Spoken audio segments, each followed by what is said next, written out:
गीता के ज्ञान जो कर्म पर आधारित है, उसकी चर्चा होती बहुत है। परंतु जब बात अर्जुन बनने की आती है, तब बल, बुद्धि और विद्या सब फेल क्यों हो जाते हैं? अर्जुन और कर्म ये एक ऐसा कॉम्बिनेशन है जो गहराई तक जाता है, जीवन की गहराई तक। कर्म तीन प्रकार से होते हैं: मन से, मस्तिष्क से और आत्मा से। अर्जुन प्रतीक है आत्मा से कर्म करने का। अर्जुन प्रतीक है ईश्वर द्वारा डिसाइड किए हुए कर्म को समझना और उसे सही रूप में करना। जब भी कोई अर्जुन की तरह कर्म योग पर चलने को तैयार होगा, तब उसके सामने उसका मन और मस्तिष्क कई विचारों को सामने खड़ा कर देगा और उसे रोकेगा वो कर्म करने से।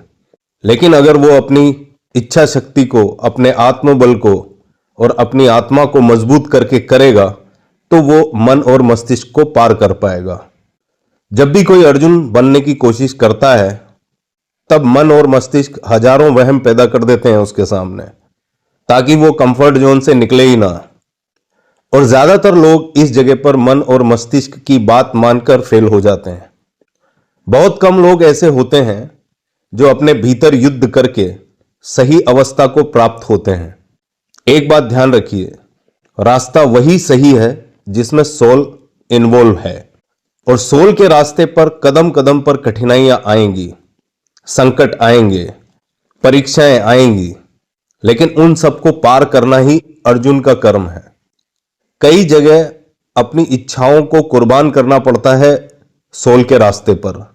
अपनी स्वार्थता को भूलना पड़ता है उस रास्ते पर और मानव कल्याण के रास्ते पर चलना होता है। पर लोग इतने सेल्फिश होते हैं, अपने अलावा उन्हें कुछ और दिखता नहीं है। इसलिए उन्हें यह याद दिला रहा हूं, छोड़िए सेल्फिशनेस और कर्म पर ध्यान दीजिए, वो कर्म जिसमें सबका भला हो। और ऐसे कर्म को करने के लिए एक धर्म युद्ध लड़ना पड़ता है। उस धर्म युद्ध में बहुत कुछ इंसान खोता है, लेकिन जो भी उपलब्धि वो पाता है वो ऐतिहासिक होती है। अपनी सोल के साथ चलें, तभी बन पाएंगे आप अर्जुन।